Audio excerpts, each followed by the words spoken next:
Hello. Hello. And welcome. I won't tell the viewers what you were talking about in politics, not yet.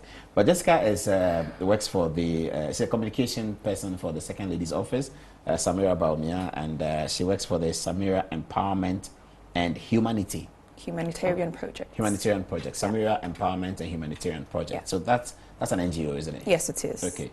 And is this NGO that's doing the writing competition? Yes, it is. Okay, so tell us a bit about the writing competition. So it's named the Samira Bawumia Literature Prize. Samira Bawumia Literature Prize. Yes, okay. And it's targeted at young Ghanaians between the ages of 15 and 25.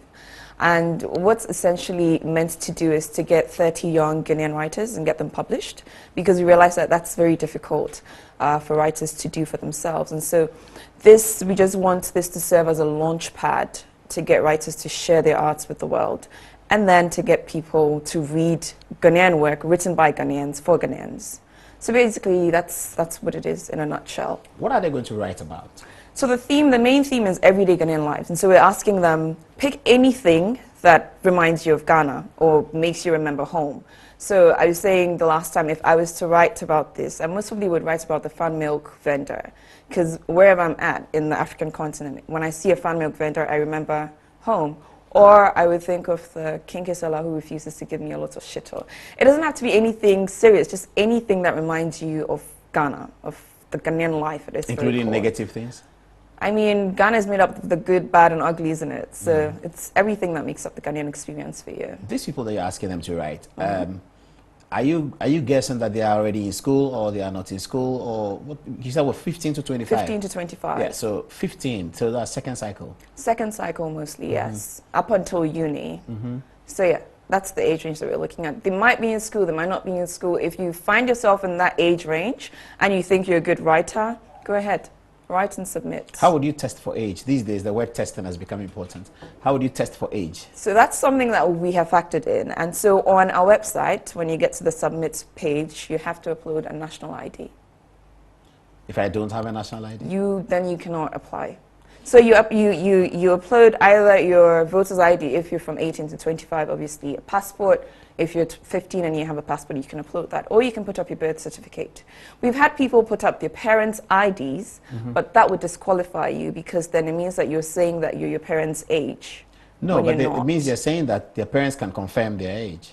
No, but then it's your personal ID. So it's your birth certificate. Everyone should have a birth certificate. Shouldn't you have some situation of a second person confirming, so that I can put up the second person, a priest to be trusted, a journalist to be trusted, a military officer, the member of parliament, member of the executive. If I know someone in my constituency and I don't have all the documents, maybe if you ask the person, because you can trust the person will confirm my age, so that all of us can participate. Well, not everybody is obviously going to participate. We're opening up to as many people as possible. And for a contest like this, you need to be literate, right? Yes. And so we say, put up a national ID or put up something that we can identify you with.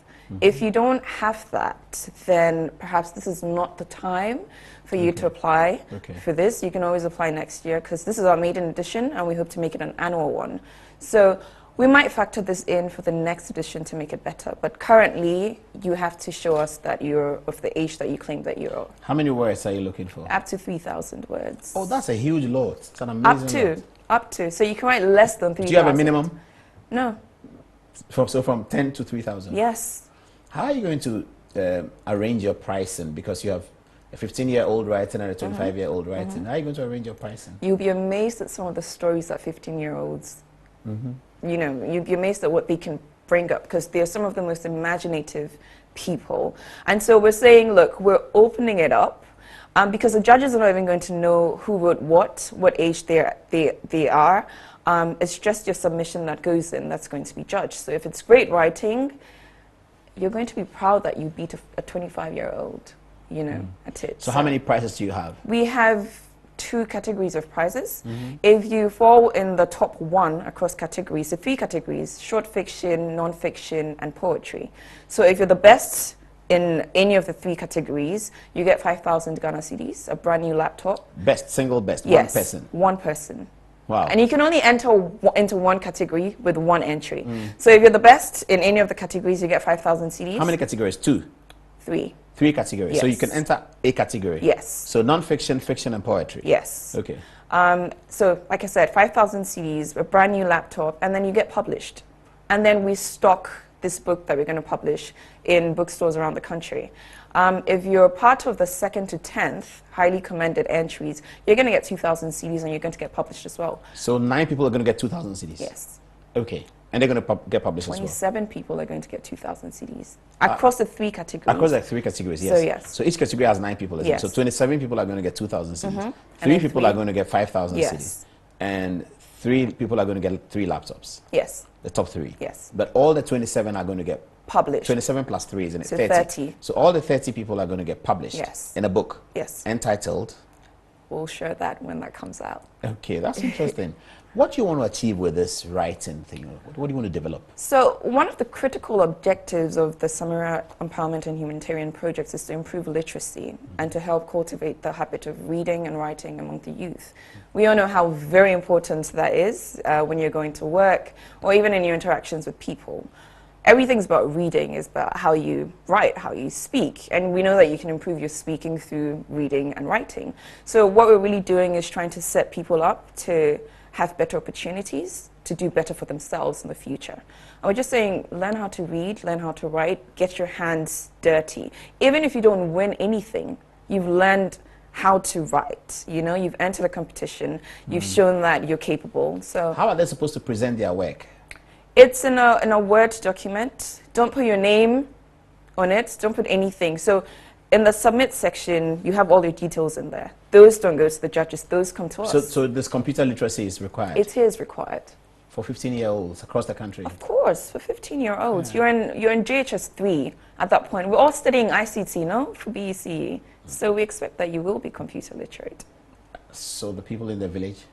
You can write, if you can write. So you see, we're not stopping you from submitting. We're not saying type it out by yourself. But if you've written a story or you're able to dictate your story and you get someone to type it out for you, that's great. But yeah, however you get the work through, you need to get it through. But just make sure it's your work, you know. Okay, so that's interesting. If I cannot type, for some reason, I can write it and have somebody at the computer center type it out for you. And send it yes. to you. Okay. Yes. Yeah, that's interesting. So you're anticipating to receive how many entries? Thousands of entries. Thousands of entries, because it's a nationwide contest. Yeah. And so far, it's been open since the 23rd of April, and we have about 150 entries so far. So parents who are watching you now, who want their children in, what should they do?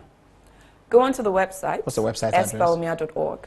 Bawumia. Bawumia, yes. So it's SBAWUMIA.org. Okay, sbawumia.org. Yes. Okay. And you go on there, there's a pop-up that just directs you to the writing contest website. And then you go on there, read all the instructions, all the eligibility rule and the rules of entry, so that you're not disqualified. Yeah. Yeah. Okay. There are many rules of entries. I see. sbawumia.org. Yes. If you go to sbawumia.org, you'll find everything. You're referring to samirabawumia.org. Yes. But it's sbawumia.org. Yes. Okay, excellent. So somebody puts in an entry, wants to know, when will they know whether they won or whether they've been selected as part of 27? How will they know? So the deadline for submitting your entries is the 8th of May of this year. And after that, our judges, we have 4 very capable judges, are going to take about 3 weeks to a month to assess it. And so a month after the deadline, you're going to be when you're shortlisted, you'll be contacted. So if you're not contacted a month after the 8th of May, then you didn't make it. Shortlisted, so what are you shortlisting for? The 30. So you're shortlisting, say, 60 and... So we'll shortlist 50. 50. And let them know that, oh, you've made it to the next stage. And when you are part of the winners, then we're going to send you an email and ask you to come over, and then your prizes are given to you. Yeah. I see. That's interesting. That's going to be interesting. Okay, so I'm disqualified, isn't it? You are disqualified. What else does a foundation do? Samira Empowerment and Humanitarian Foundation Project. Okay, yes. What does it do? Well, we are very interested in making life better for women and children especially. And there are 3 key areas that we work in. It's health, education, and women's empowerment. And so for health, we have donated medical equipment and supplies to 30 health institutions. Just recently, we were at Pantan, and we donated to them and to the Accra Psychiatric Hospital. We have a safe delivery project that aims to reduce maternal and neonatal mortality rates in Ghana. And so we've given out about 5,000, over 5,000 of them actually, to women in the East Gonja municipality. A lot of them go to traditional birth attendants to give birth, and the babies end up dying. And so we try as much as possible to get them to use safer methods to deliver. And they're expected to go for antenatal appointments before they would be qualified to get that. So we're encouraging them to go to the hospitals. Women's empowerment, we have the Share Empowerment Initiative. We've trained about 1,200 women in share picking. I see. Yes. That's impressive. Very impressive. And we're training about 400 more in quality processing to make shea butter and other products. And we're giving out 300 anti-snake venom to health institutions around the areas where these projects are going to be undertaken.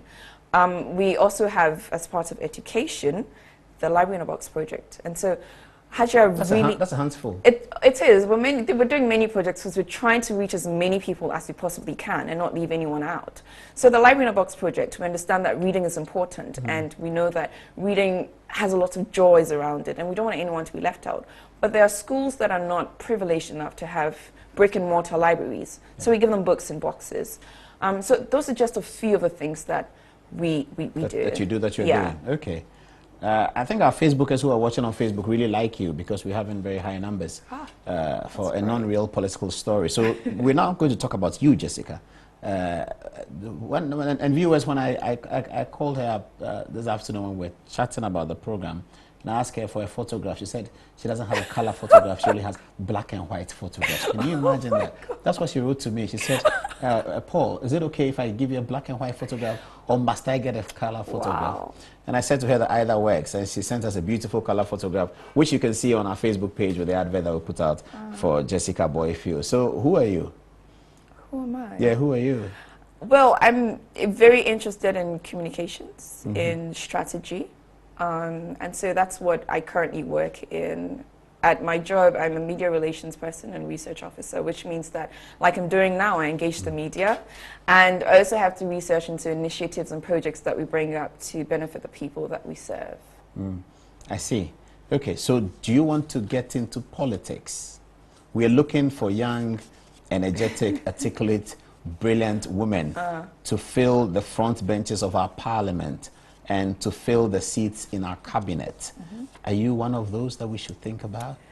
I most probably would get into it, but then be at the back end of it, you see, because I like to put things together and coordinate things. And so I'd like to get into communication strategy, political communication strategy, and perhaps help people get into power and manage what they're supposed to be doing, make sure that they're doing what they're doing.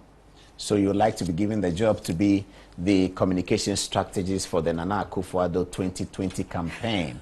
Jessica Boyfield is managing that campaign, the strategy, the political and PR strategy of Nana Akufo-Addo and Dr. Bawumia's campaign. It would be a fantastic opportunity if I get the chance to work on the team, yes. And you go on radio and talk about the manifesto and the policy. Now you're putting me on the spot, aren't you?